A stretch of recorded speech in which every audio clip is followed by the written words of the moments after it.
Hello. Yes, so welcome to this is the last video I'm going to be giving you. All of the rest of the communication will be on email or in Zoom office hours. And yeah, I just want to take this opportunity to say I've really enjoyed teaching this class. It's been really odd, obviously, because of the break, because of coronavirus, but really enjoyed, sort of teaching you guys. And as I do these videos, I sort of think of all your faces and think of the reactions each of you would give and the questions you may ask. And in these next few weeks, as we finish the projects and do a final exam, really stay in touch by email and obviously come to office hours if you've got questions. So yeah, this is the part 2 of our final part of the course, which is all about inequality. Now, I'm actually going to talk mainly about US inequality, but I'm also going to put in a bit of Canada and the UK, because I don't want to be seen to knock the US too much. I don't think it's my place to do that. Okay, so let's carry on from where we were on Tuesday and have a look at this whole question of inequality.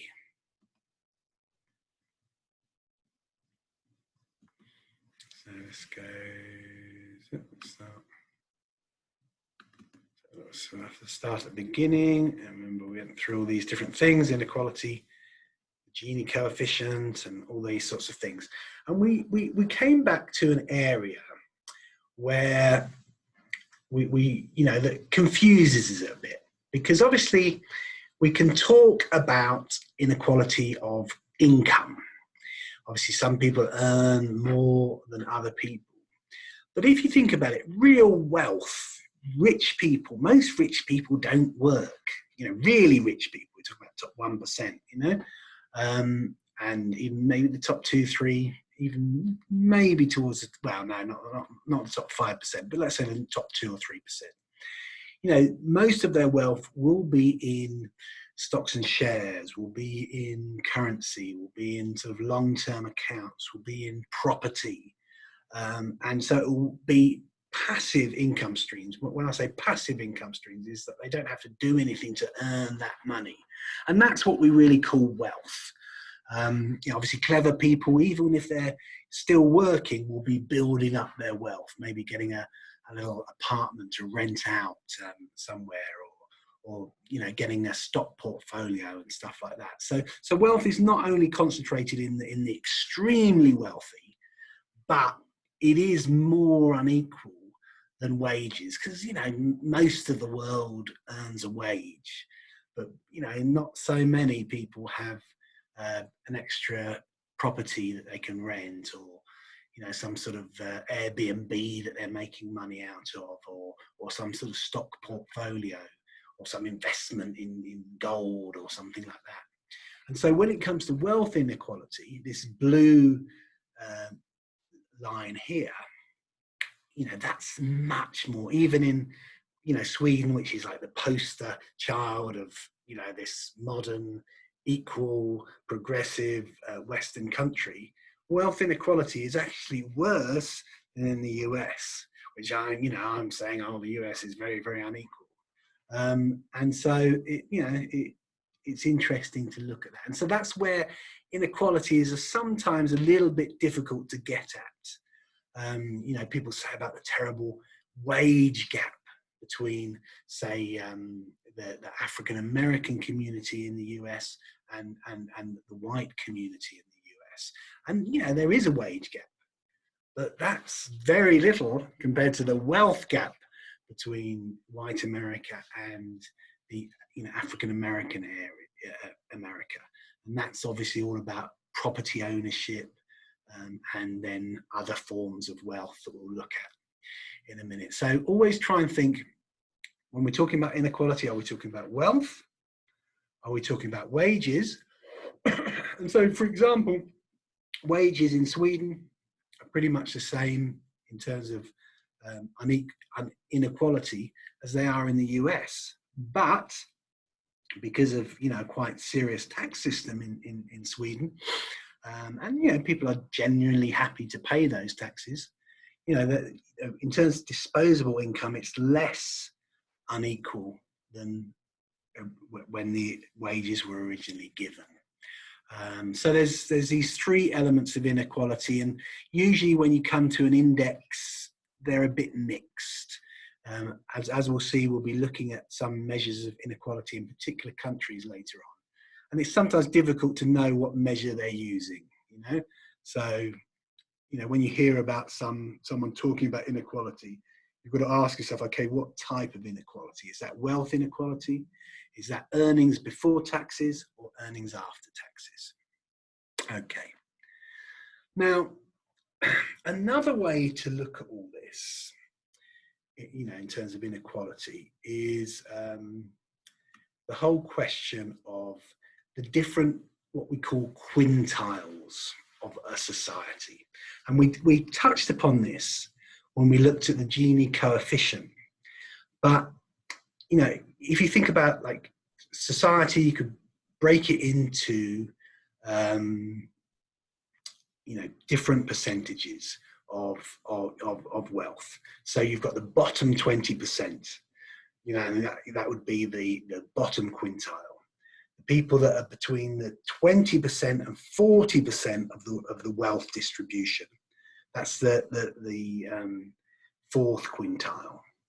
The people between, you know, 40% and 60%. So they're very much the middle classes.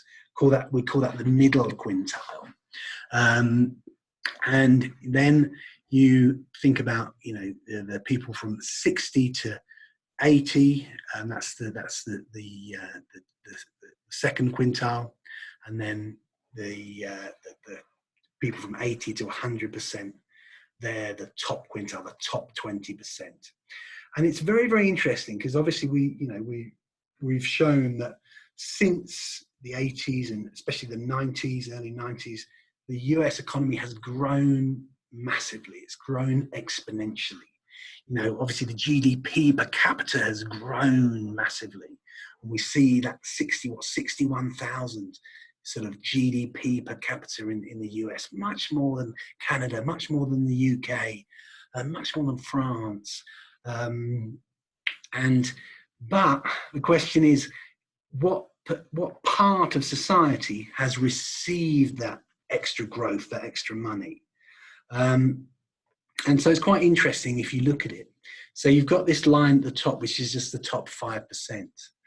And if you look at it since, you know, really since the early 80s, they've just grown massively. If you look at the top 5% from between the mid 80s and say 1970, they hadn't seen much growth. They hadn't seen much movement. But look, with the start of globalization, how these people, you know, that have very serious skills and are earning money because of their very, very technical and, you know, special skills, or that they're making money off money in some way. You know, vast change in their wealth. Maybe, you know, going up to 100% change over a 40-year period, so double, you know, that, and that's all adjusted for inflation. The average person in that 5% has got double the wealth, you know. Same with the top 20%. You know, it's been a real time of growth for people that are very skilled. You know, these may be people that live in urban environments. They're in computers. They're in high tech. They're in finance. You know, they're earning big money because they have very, very serious human capital. Their part of the wealth has just gone up and up and up and up, and their lifestyle has got better and better and better. But look what's happening. This is all in the US with the you know, the 60 to 80. So your 60 to 80 is this purple line. You know, they've grown, but not by much. You know, when they look up and see those sort of rich, the top 20%, the top 5%, the top 1%, they're thinking, we're not. Yeah, we've, you know, life's getting a bit better, but then also life's getting more expensive. There's new things to buy. And we don't seem to be getting that, you know. And then when you go to the, you know, this is the red, the middle quintile, it's, you know, actually sort of getting worse. You know, you know that they have sort of hardly sort of grown at all. So that's the backbone of America. That's the American middle class. And actually, the 20 to 40%, probably the working, you know, solid working people, their wealth has actually grown less than the actual bottom 20%. And so, and then, you know, obviously the poor have pretty much remained where they are in a lot of ways. It's sort of grown a little bit, but it's, you know, hasn't grown in any substantial way. So really, I think from this graph, you can actually see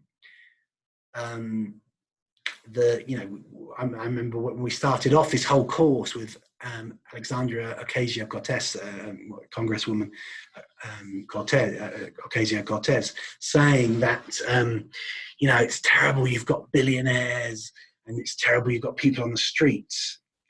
But ultimately, probably the more terrible thing looking at this graph is, you know, that 20%, you know, to 80%, the real mass of people in the US, hardworking, who believe that hard work will change things and help them to push upwards in life. Their life has stagnated in a number of ways, and that's probably the bigger, you know, story there is in terms of inequality. You've got this, you know, top 20%, top 5%, top 1% that are growing massively, exponentially in their sort of their long-term wealth and their income from different sources, where you've got this middle class that's stagnated. And I would say a lot of the anger, the frustration, the sense of, you know, wanting change that caused people to embrace people like Donald Trump, and also people, you know, slightly more extreme people on the left, is this hollowing out of the middle. That's what you would call it. And that is probably the bigger story than, you know, people living on the streets. You know, there's always going to be an element of people living on the streets, you know, but the bigger thing that globalization has caused is a real stagnation of the middle classes in the US, and middle class life in the US. And that's always been the backbone of the idea of the American dream. And I think that's being quite seriously hit by globalization. Okay, and so, and you can see, again, talking about income distribution, inequality has got worse. It's difficult to sort of work out, like, say, for example, the share of income of the bottom 40% would have been about 17%. It's sort of moved to about 12%, you know? And so and again, that's hollowing out the sort of middle. The 60% have less, the bottom 80% have less, and it's more concentrated more and more in that upper 20%, those people with very serious technical skills, with very, very serious human capital, you know?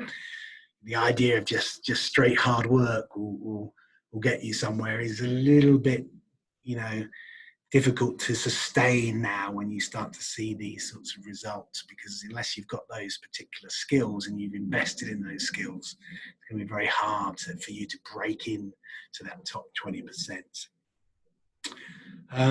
But again, that we were talking about income. If you actually talk about wealth, it's a much bigger, you know, the Lorenz curve is even bigger. And look what happens. If you look at wealth, obviously, you know, with income, the bottom 20% are probably getting some sort of income, but the bottom 20% don't have any wealth. In fact, they have negative wealth often. What does that mean, negative wealth? They owe money. they're paying debts. You know, often that's why people are in the bottom 20%, because they're caught. You know, that they haven't got, you know, passive streams of income that are earning compound interest. They're paying compound interest. They're paying money on debts. You know, so when it comes to wealth, it's a very, very different sort of story about inequality. So yeah, you know that's important to keep remembering that. Are we talking about income inequality, or are we talking about wealth inequality? And that's why wisdom, when it comes to borrowing, when it comes to investing, is very, very important. You know, a course in personal investment, personal management can really change your life. It's very, very important. You know. And then this is the share of wealth has actually got worse, and it's got worse by in a quite intense way. Even in the last few years, between 1995 and 2002, remember that was the tech bubble, that was the start of globalization, that was the beginning of the whole sort of financial sort of revolution that we talked about, and you know, wealth just got worse. So so really, if you look at it, say, the wealth share of the very rich, you know, took more and more of the wealth, and the very poor and even the middle got less and less and less. So it's hollowed out. It's the Lorenz curve has got bigger, and inequality has got bigger. Okay, so really let's think about this sort of wealth thing, because it's quite a, you know, a deep thing, because you often think, okay, money is about what you earn, it's about your pay packet at the end of the month, and you know, obviously that's the basis of everything, but obviously, you know, I come from the UK. Like, for example, my grandmother was an Irish immigrant, and she worked in a house that was, you know, one of these stately homes. I mean, if you've ever seen Downton Abbey, she was like a servant in one of these stately homes, lived in that home, looked after everything for these rich aristocrats. And, you know, how did they make their money?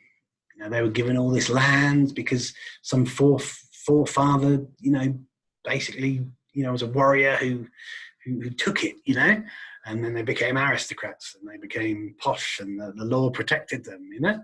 And so, you know, obviously there's this vast inherited wealth that people have. You know, obviously traditionally that wasn't so bad in the US, but it's looking like now it's actually becoming just as much of an issue as you have in Europe, where you have these very, very historically rich families. And obviously that's the extreme, but household wealth for the normal person is going to be a mixture of their pension, which is a very, very important thing. You know, a lot of people's wealth is held in their pension, you know, and obviously there's a big, you know, pension inequality is a massive thing of people that will have to probably work till, you know, they die, or people that will be able to retire when they're 55 and live a wonderful life, you know. So there's a massive inequality in people's investment in their pensions. Also, property. Do you own your own property, and do you own extra properties?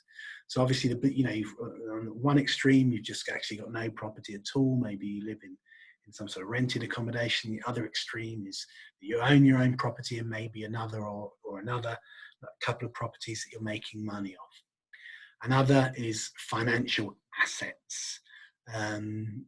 These are, you know, do you have a share portfolio? Do you invest your money in different things? Do you have amounts of money that you can place into high income accounts? Can you be trading on the bond market? Things like that. And finally, your cars and, you know, all the, you know, clothes and stuff like that. And, you know, when we start looking at these things individually, it becomes very interesting. Okay, so I'm going to talk about another very unequal country. I keep knocking the US, and this is my own country, the UK. And let's look at the percentage of these different things for for let's look at the Lorenz curve for each one. So if you look at physical property, which is like cars, shoes, clothes, these sorts of things, it's not too bad. It's probably about the same as income inequality. There's only so many cars that rich people can have. Most people have a certain amount of wealth, but even in the bottom 20%, it's still very small. Even going up to like the bottom 36% only have like 10% of all the stuff, all the physical stuff that they would have around their house. And so it's bad, but it's not that bad. Now, if you then go on to property, it becomes a very, very different story. Obviously, nearly to the bottom 40% don't own anything, don't have any property. In fact, they may, so they've got nothing. You don't have sort of negative property. So up to 40%, they just don't have any property. And then obviously more and more the middle classes are desperately trying to hold property. But then look what happens, you have a situation where the cumulative wealth of the cumulative wealth of the top is a big section of the property. So, I know in the whole, when property started going up, certain people started buying and making lots of money out of property. And so obviously some people gained a lot of property, maybe have 7 or 8 houses that they're renting out, but others just have nothing. So the top 60% have all the property, and really, if you went to the bottom 80%, they only have about 32% of the property. So the top 20% have 2/3 of all the property in the UK is owned by the top 20% and so they're making money off that property. It's gaining more wealth. It's gaining more wealth. Where the people at the bottom, probably this sort of 40 to 80% are just treading water, just managing to get their mortgages and pay off their one property. The bottom 40% have got nothing, and then the top 20% are making all the rents on those properties. Okay, now how if we went deeper into the private pension, again the bottom 40% have got no pension. You still have a bit of a government pension, but by the time I'm 65, I don't think there will be a pension for people in the UK. So that means they have to work for the rest of their lives. There's nothing put aside for the future. And again, very, very small, very, very small sort of pension wealth until you get up to about sort of 75, 80%. So it's only really the top 20% that have this sort of pension wealth, and then bang, it goes up. It's a difference between I can retire at 55 and live on the beach in the Caribbean, and I have to work, in a shop till I'm 90. These are two very, very big extremes, and that's a big part of inequality. And finally, when it comes to financial, and this is the real interesting thing, 65% of the UK owe money. They don't have any, not only do they don't have any financial, money, making off money, 65% of people are paying off debts. Their net worth financially is negative. Where look at that, look at that. You get to the bottom, the bottom 90% have only 20% of this sort of investment wealth. And you want to be, if I can leave you with one thing, you want to be on the right side of this. You don't want to be owing money. You don't want to be, you know, your financial situation and debts to be dragging you down. You want to be in a position where, you know, life can become a little bit easier because you've got investments that are bringing in even just a little bit, you know. But you realize, especially in the UK, it's only the very rich that are winning out of that. And so, again, we can look at wage inequality as one thing, but wealth inequality tells a totally different story. And you know, I believe globalization has really worked for those that have assets, have wealth, have very, very serious human capital. And, you know, so much of sort of government policy has backed up those that have this sort of human capital and physical capital, because obviously they've got so much of it, they can influence people. And I don't think this is good. I don't think it's good for the UK. I don't think it's good for the US. And you know, I think it's going to cause problems as we go forward. Okay. So here we get to a sort of interesting question. So is the wealth inequality that we see in the UK, which I think is pretty shocking, is it a positive incentive to work harder? Because traditionally you'd say, okay, it's good you have rich people, it's good you have poor people, because the poor people can look at the rich people and think, oh, yeah, if I work hard, I can be like them. Or is there a point where you just think, you know, there's no way I'm ever, you know, if I work 15 jobs and work every hour God sends, I'm not going to get anywhere near these people, and it just stops you from trying. So, you know, what is really happening? And you have to ask yourself, when you look at the world, you know, when you see the vast wealth of certain groups of people, does it make you like passionate about getting there and working harder, and hence it's a good thing? Or do you think, you know, it's disincentivizing people, you know, and stopping you from trying, which is a bad thing? And I would say that type of inequality is you know, is pretty bad. You know, if really only like 1 in 5, 1 in 10 people that you see is really making it, it's very difficult. If, you know, Mr. Between 40% and 60% down the road is making it, that can drive you to can incentivize you to work harder. If it's just a very, very narrow elite that's making it, then it's a little bit negative.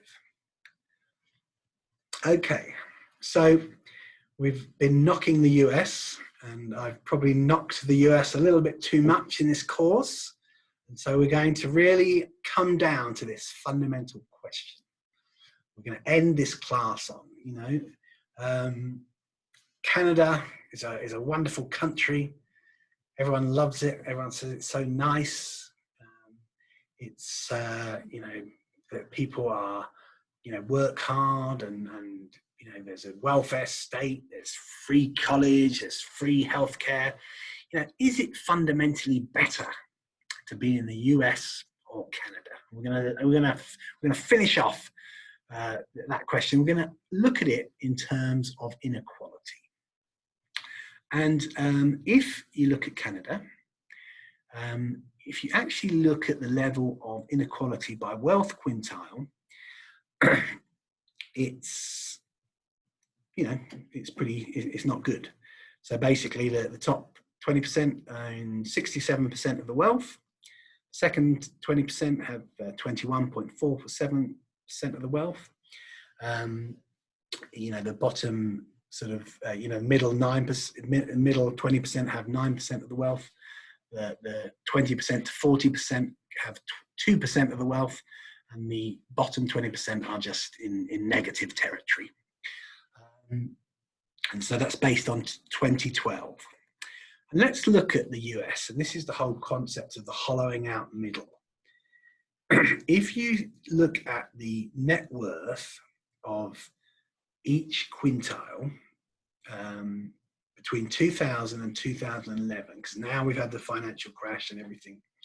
You look at the bottom used to have negative, average household wealth, which was negative 1,000. That's actually become a negative 5,000 between 2000 and 2011. So the poor have got poorer.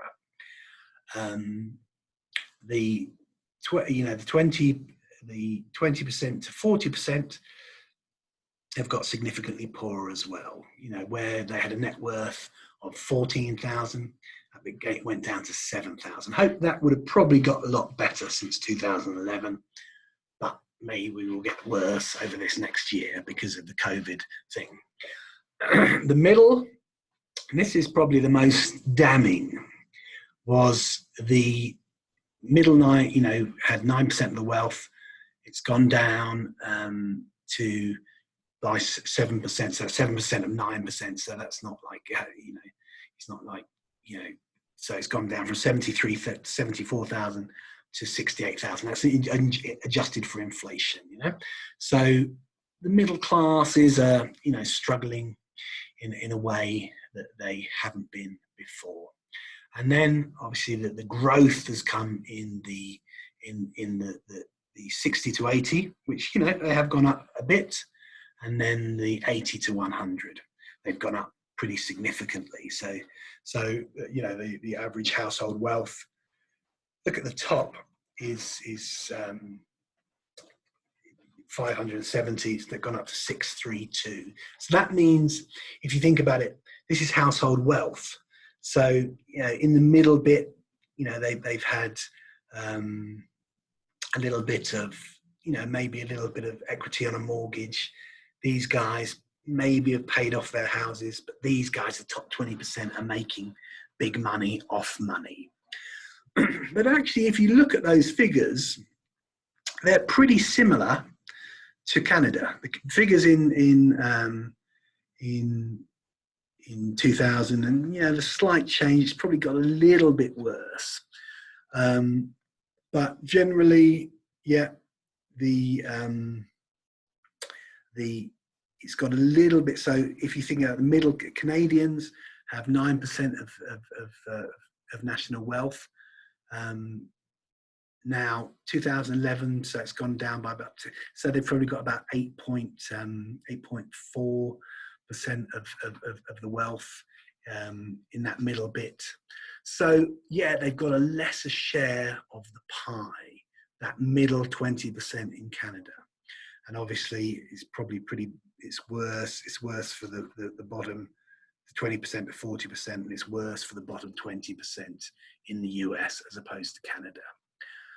But, if you look at the GDP per capita remember we looked at inequality before nations, the average US person is much richer than the average Canadian person.